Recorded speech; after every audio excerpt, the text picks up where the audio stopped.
Hello everyone and welcome to Toxiscandia, stories of a toxicologist living in Scandinavia. My name is Sveta and this is the third part of series of video about my story, how I ended up in Norway, coming from Russia, moving first to Finland, then to Sweden and then to Norway, where I am now. First two parts of the story are on the channel. I will leave links to them in the description to this video. If you haven't seen them, I suggest you go and first see the first two parts. And if you're interested in continuation of this story, how I finally ended up in Norway, please continue watching this video.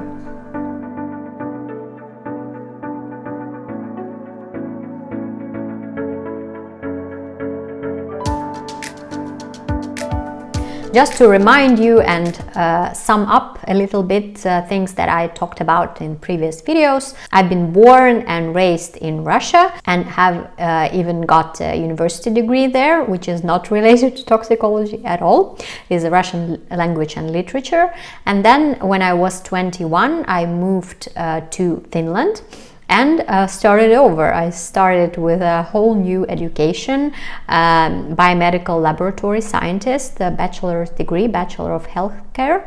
I graduated from that and had a job there and lived in Finland in general for 9 years.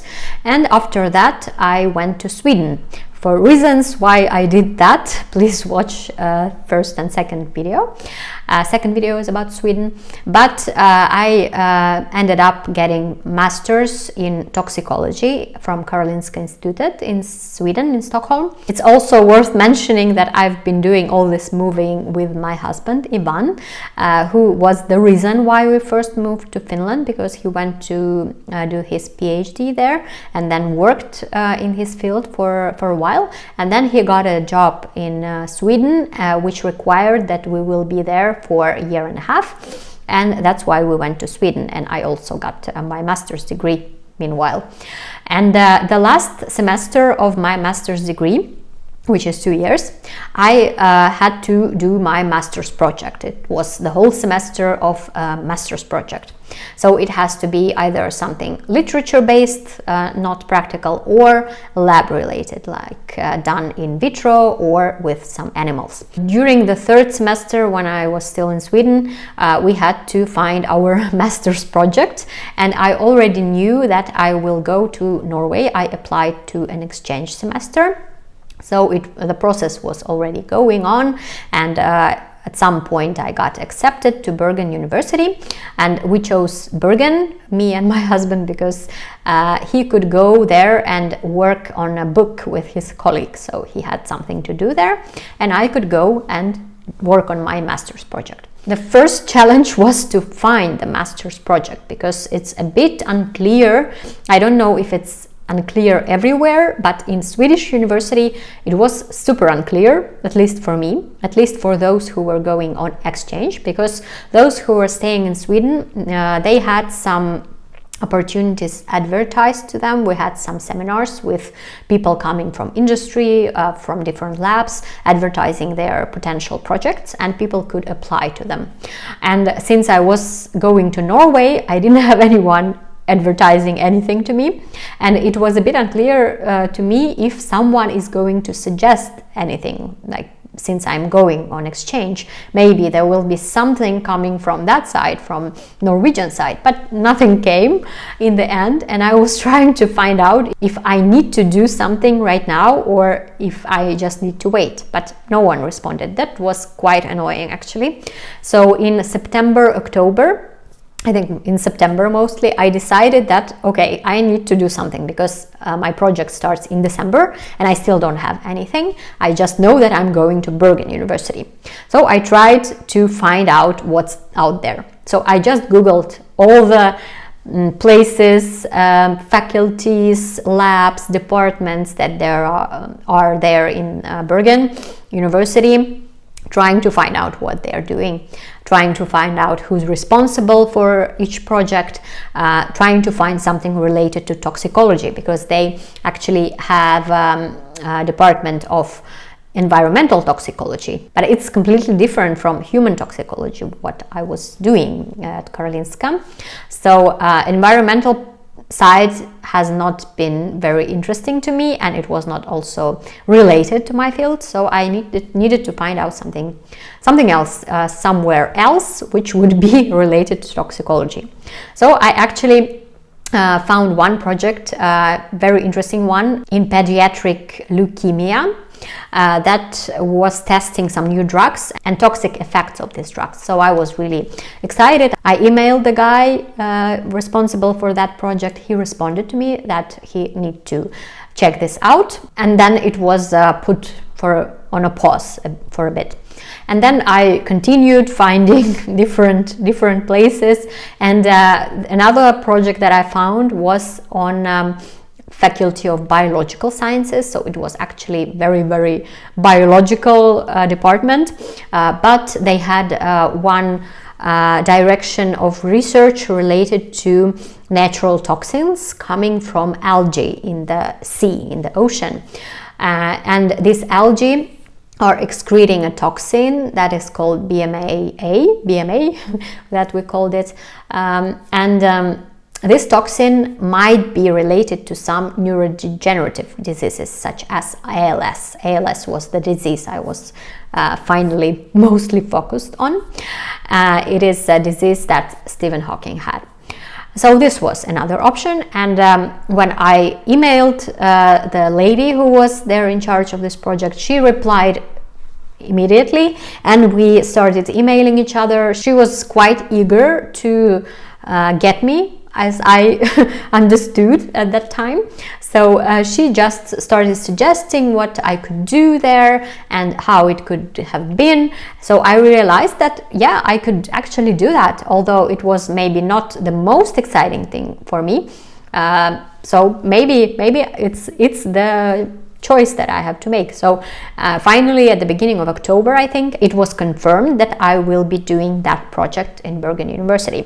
What about that leukemia, you would ask? That was actually an interesting story, because at some point I went to check my spam box, which I was checking quite regularly, but for some reason I found an email from that guy in the spam box, which was lying there for 30 days. I have been checking that spam during these 30 days, but it appeared only at some point, and it was already 30 days old. So he actually emailed me suggesting something, and I haven't just seen that email. So this was the opportunity missed. I don't know if it was for good or for bad, but I was already confirmed for another project, so I just replied to him that sorry, but this is not going to happen.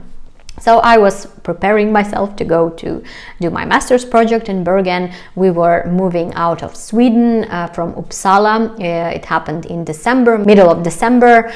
We went to Finland for a little bit just to visit some friends. Then we went for a short vacation in Spain with all our things.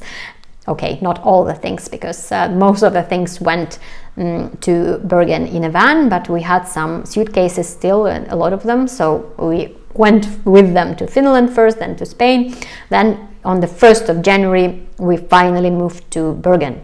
So this is how our Norwegian journey, my Norwegian journey as toxicologist starts. So our plan was initially to move to Bergen for one semester for about 6 months, plus some summer months after I was finished. And I immediately started with my project.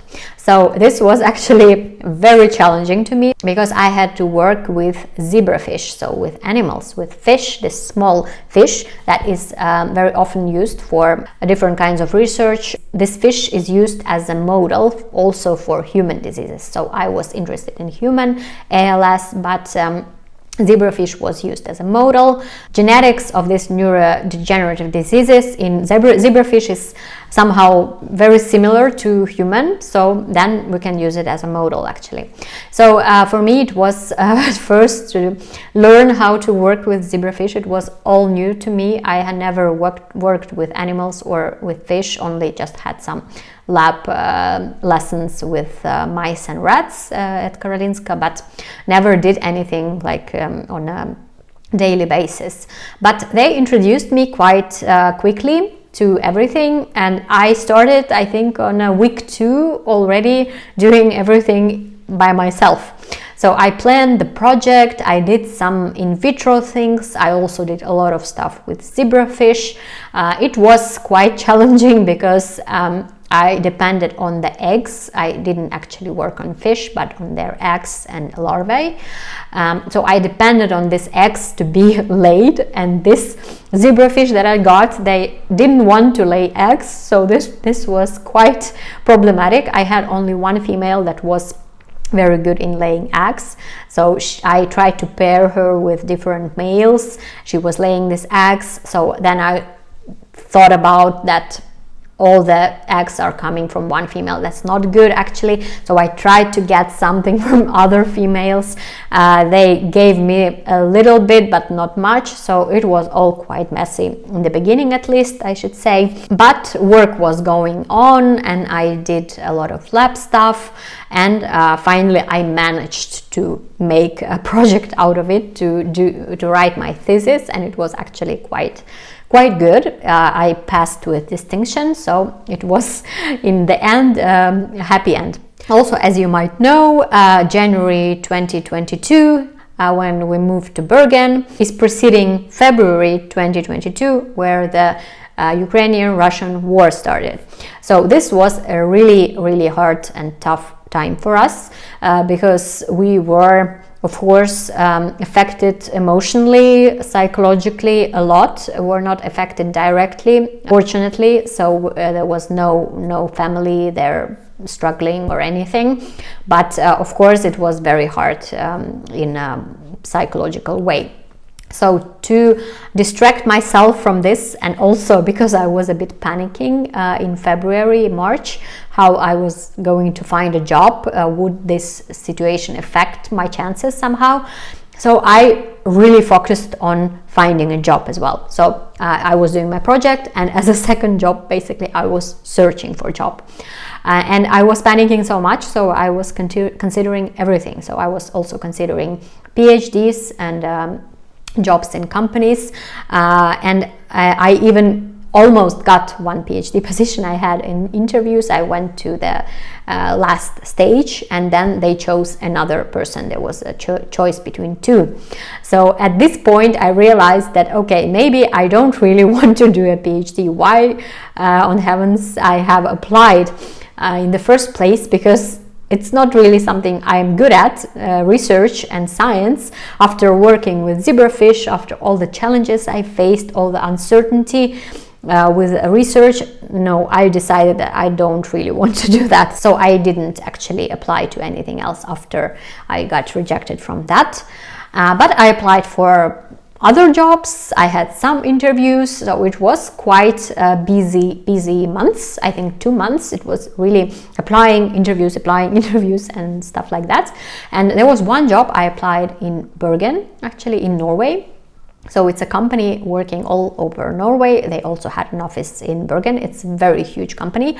And I applied for the job because I liked the ad, like what they wanted, the job description, everything was cool, but I didn't ever actually know anything about the company, so I just applied randomly there. And yeah, it turned out it's like a giant company that really isn't very well known in Norway, and they invited me to the first interview, which was by phone with some HR guy who didn't really know anything about the job. So it was just 10 minutes chatting. And then he told me, yeah, that's great. We will probably invite you to the second interview.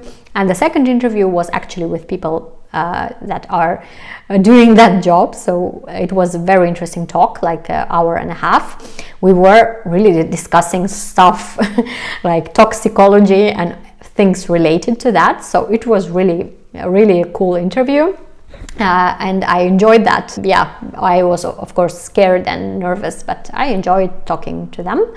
And in the end of the interview was in English because there was one person from Britain It's an international company, but the job itself is based in Norway. So they asked me like final 3 minutes of the interview, oh, by the way, how is your Norwegian? And my Norwegian was non-existent. I spoke some Swedish, not very well, like B1 maybe, B2 max. And I told them, yeah, I speak very intermediate Swedish. And they said, yeah, that's totally fine, it will be enough.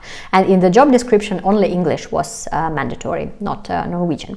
So it went well and everything was fine. And in mid-May, I got an offer from that company and I accepted it, and I was supposed to start in June. So in May I handed in my master thesis. I also had a study trip to Italy with my classmates. It was a mandatory trip. We went to Parma and to Lake Maggiore. There are some places related to European Commission, chemical stuff they're doing there.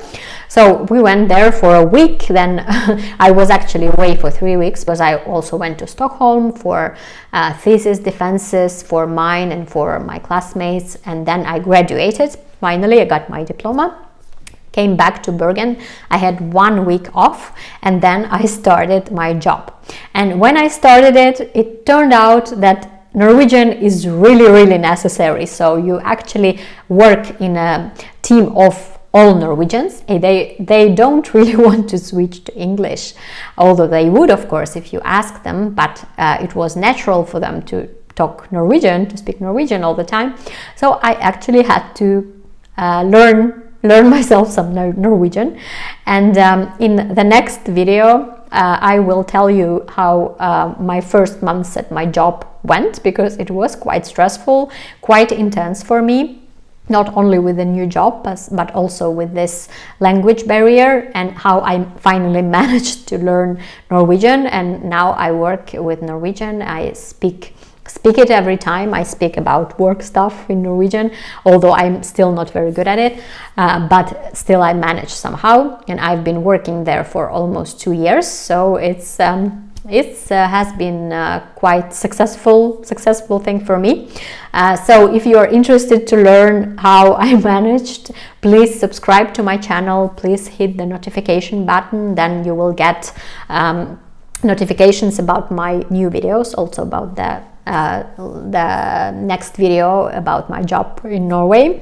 I will also have some another content on my channel, like my vlogs from travels. There are already some vlogs from Azores that I went in March, April, so welcome and watch them too. There is also, of course, some toxicology related stuff, something I am eager to share with you. So thank you for watching. Thank you for subscribing if you did that. I wish you all really nice day. Stay strong, stay healthy, and see you next time. Bye bye.